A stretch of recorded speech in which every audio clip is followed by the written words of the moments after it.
Welcome guys sa Sambingay sa Kristuanon. Lain na usab nga content o story nga atuang sigutan nining mao nga adlaw. And praise God, daghan natang mga na-upload nga mga sambingay o storya guys. So alang sa mga baguhan di ay kining atong channel nag-upload kita og mga storya nga daghang mga moral lesson sa kinabuhi. So if you have time guys, doon na tayo daghan na-upload diha nga mga sambingay. So karon lain na usab nga content o storya nga atong isigutan karon. Istorya kini guys sa managtiayon nga puros malimtanon. Ang problema nila guys kaning dali kayo nga malimot. So medyo kini atong istorya guys kalataw-an ni siya guys. Pero adunay dagkong lesson nga nagpahitian ni sa unahan. Now kining duha ka managtiayon guys. Niadto sila sa doktor, konsulta sila. Yana tong bana nga day ato daw ni ipa-check up sa doktor unsa ginagway tambal niini ato ang problema nga dali man kayo tang malimot. Iyang po asawa sige dong adto tay pa-check up nato ni usay maalabing maayo ani para dili na ta malimot. Karon pagpa-check up nila sa doktor, niyon ang doktor nga nong nay kaning inyong sakit nga pagkamalimtanon wala gini siya tambal. So para dili mo malimot, para gyud ma-minimize na inyong kalimot, inig-uli ni sa inyo hanong nay magulang naman.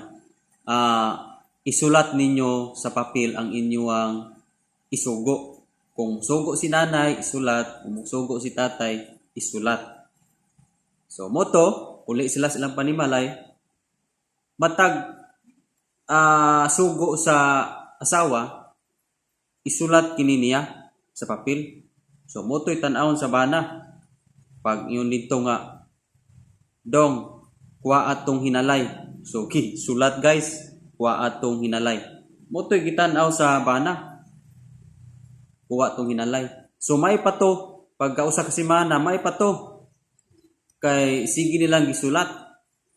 So nahabit nila, so nakaana sila nga dili na ta malimot ani day. Kay sige naman natong nahabit ni nga gisulat.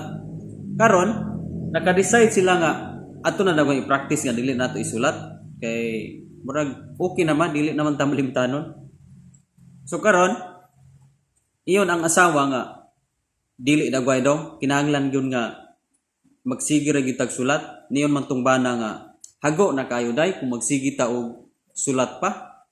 Ato na gyud kuanon paningkamutan nga di na gyud ta malimot. So moto pagka ugma nisugo na ang asawa. Ningon ang asawa, dong kuhay ko og biko dito sa ref. Sa ref daw pakuha og biko ang asawa. So sige day. So niyon ang asawa nga isulat daw gay dong kay basig malimot ka. Iyon tong bana nga dili na lagi. Biko man ang imong gisugo, di ba? So ni asawa, biko. Di na ko malimot. Dool ra bitaw ng kusina. So niyo na asawa, bantay man ha kung malimot ka. Biko ang akong gisugo ha. So moto guys, niadto na sa kusina ang bana. Di ukab na sa ref ang bana. Karon pag ukab na sa ref na limot siya. Kaya wala man niya gisulat. Gingnan siya sa asawa nga isulat, biko ang gisugo. Pag awana siya sa ref, nalimot siya guys. So nga, unsa man to? Pagtanaw niya, kay naman dito, spaghetti, sama ko niya gisugo. So, di na kumubalik. Kapag mao dyan niya gisugo, spaghetti. So mo to, spaghetti yung gidala guys, dito siyang asawa. Karon pag adto na siyang asawa, niyo naman tong asawa. Dili man na mao akong gisugo nimo. Tan-awa ra na. Tingnan bitaw tika nga isulat. Niyon putong bana nga, di ba spaghetti imong gisugo? Dili lagi. Tan-awa, limot ra gyapon ka, ina bitaw nga isulat. Niyon tong asawa. So nangutana ang bana. Kung dili spaghetti imong gisugo, unsa man jud imong gisugo nako? Niyon asawa. Dili spaghetti kung gisugo kanimo, kung dili cake. Guys, silang duha na limot. Di ko to gi sugo una, pero cake na daw. sa pagkalas. So silang duha kay wa man nila gisulat, wala man sila mabasa, nahimong malimtanon silang duha. Guys, di nila takutob sa ato nga sambingay karon. Dagan kayo tang makutlo nga lesson aning ato nga sambingay karon guys. Now, ang lesson nga ato makuha niini, daghan kayo mga tao nga malimtanon karong mga panahona tungod kay wala ni sila binasahan sa Biblia.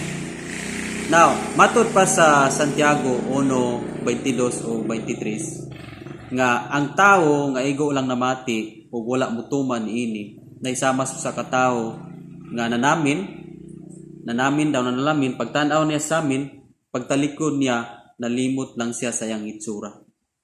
Now, ingon daw niya na ang tawo nga igo rang mamati sa pulong sa Ginoo apan dili mutuman.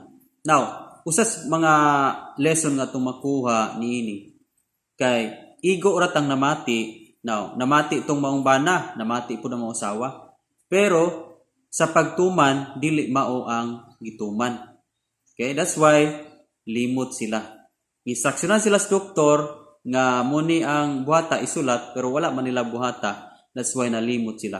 So, usa sa makapalimot nato kaning madevelop atong pagkamalimtanon, kining wala tamutuman sa unsay gisugo sa Ginoo. That's why daghan kayo tang kalimot nga naitabo sa atong kinabuhi kay wala na kitay basa sa pulong sa Ginoo.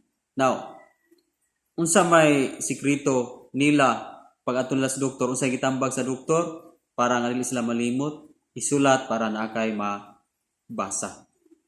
Now, kung ato puning kuan og lesson sa kinabuhi, kanig ato ang pagpamati sa pulong sa Ginoo, sahay dali na kay tang malimot. Wala na kita kabalo unsa gani itong giwali ni pastor atong Domingo, no? Or either daghan ba kang bersikulo sa nangagi, imong na memorya nimo ang mga bersikulo, either mga 40 to 50 ka book verse, pero karon limot na ka unsaon nimo pagbalik ug asa na makita. So, dali kay natong malimtan kung dili nato na isulat ug dili nato pagabasahon. So guys, kini nga sambingay karon nagtudlo kini kanato nga dapat mabinasahon gyud ta sa pulong sa Ginoo. Ug kung mahimo ato gining isulat atong saguluhon kay naa gyud tay kinaiya nga dali gyud nga malimo. Dunay mga tao ang laing lesson na tumakuha, dunay mga tao nga dali kay silang malimot sa gibuhat sa Ginoo. Munang ni ampo si David nga, Lord, ayaw kong himo ang dato kay basin unya malimot ko nimo. Ayaw ko kung himo ang pobre kay basin unya matintal ko sa pagpangawan. Now, daghan kayong mga naadunahan karon na nalimot na sila sa kinsay ka panalangin nila. Mas wala nila kalimti ang mga panalangin, pero nalimtan nila kung kinsa ang kapanalangin.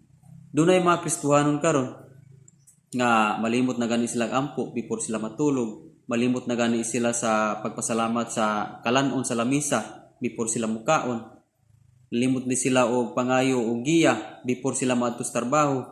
Nalimot na sila sa ilang gisaad, nalimot na sila sa ilang mga katungdanan isip mga Kristohanon. So daghan kayo mga panahon nga nalimot na nagbasa sa Biblia, limot na sa pagkamay ng puon, limot na sa simba. Daghan kayong klases mga tao niini na dali kayong malimot sa kaayo sa Ginoo. Dunay pulo kasanlahon nga giayon ni Jesus Christ, pero ang siyam wala ni balik, ang usaray ni balik. So makita nimo nga dunay kaayo nga gihimo, kaayuhan nga gihimo, pero usar gyud moy nakahinumdum sa Ginoo. Okay? Ang siyam majority gyud wala na gyud mo balik, nalimot na. So guys, daghan kayo tang salamatan sa Ginoo. Puli nga dili nimo kalimtan ang mga kamayo sa Ginoo nga gihimo sa imong kinabuhi. Kaniadto karon og sa maabot pa. Hinumdumi ang iyang kamaayo. Okay? Tumana ang iyang pulong kay kung dili nato tumanon iyang pulong muna hinungdan nga mahimutang malimtanon. Sama Santiago 1:22 abot sa 23. So guys, dili na takutob sa tusambingay, hopefully nga nakatag kitag dugang lesson sa kinabuhi. Be sure guys nga nakasubscribe ka kung bago pa kanini nga channel aron updated ka sa daghan natong mga video upload about sa mga sambingay. Glory to God, yan tanang himaya. Kita-kita na punta sa next video mga sambingay guys. God bless.